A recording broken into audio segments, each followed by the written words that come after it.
Évangile de Jésus-Christ selon saint Matthieu. Pierre, prenant la parole, lui dit : « Voici, nous avons tout quitté et nous t'avons suivi. Qu'en sera-t-il pour nous ?» Jésus leur répondit : « Je vous le dis en vérité, quand le Fils de l'homme, au renouvellement de toutes choses, sera assis sur le trône de sa gloire, vous qui m'avez suivi, vous serez de même assis sur 12 trônes et vous jugerez les 12 tribus d'Israël.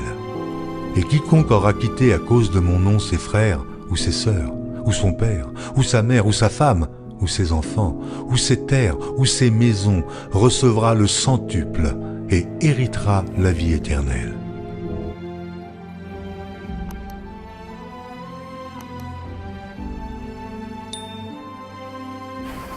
Choisir, c'est toujours renoncer ou quitter quelque chose ou quelqu'un. Choisir le Christ, c'est se rendre disponible tant intérieurement qu'extérieurement. C'est toute notre personne qui est concernée. Car le disciple de Jésus sera un nomade, jamais installé, toujours déplacé.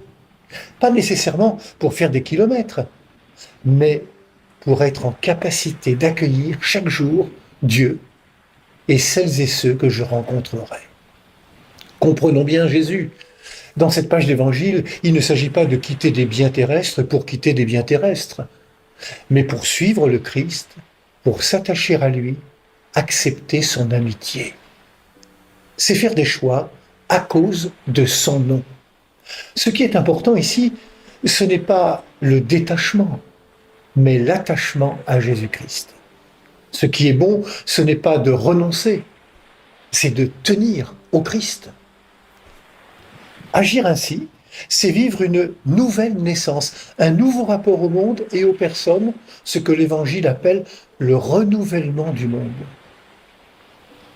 C'est s'inscrire dans l'esprit des béatitudes où les premiers sont derniers et les derniers sont premiers. Ce monde n'est pas pour demain, car il commence aujourd'hui, lorsque j'accepte librement de mettre le Christ au centre de ma vie. Qu'il soit mon hôte intérieur. Vivre ainsi, unis au Christ, ne nous détourne pas de nos attaches amicales ou familiales, mais les situe à leur juste place. Quitter ne veut surtout pas dire abandonner.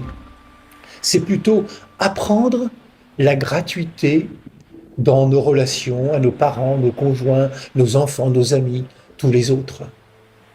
Le monde, notre maison commune, les autres ne sont pas un dû, mais un don. En m'attachant au Christ et à son évangile, je découvrirai pas à pas la force du don. Oui, aimer, c'est se donner, et le premier qui se donne, c'est Dieu lui-même, dans l'offrande qu'il fait de sa vie en Jésus-Christ.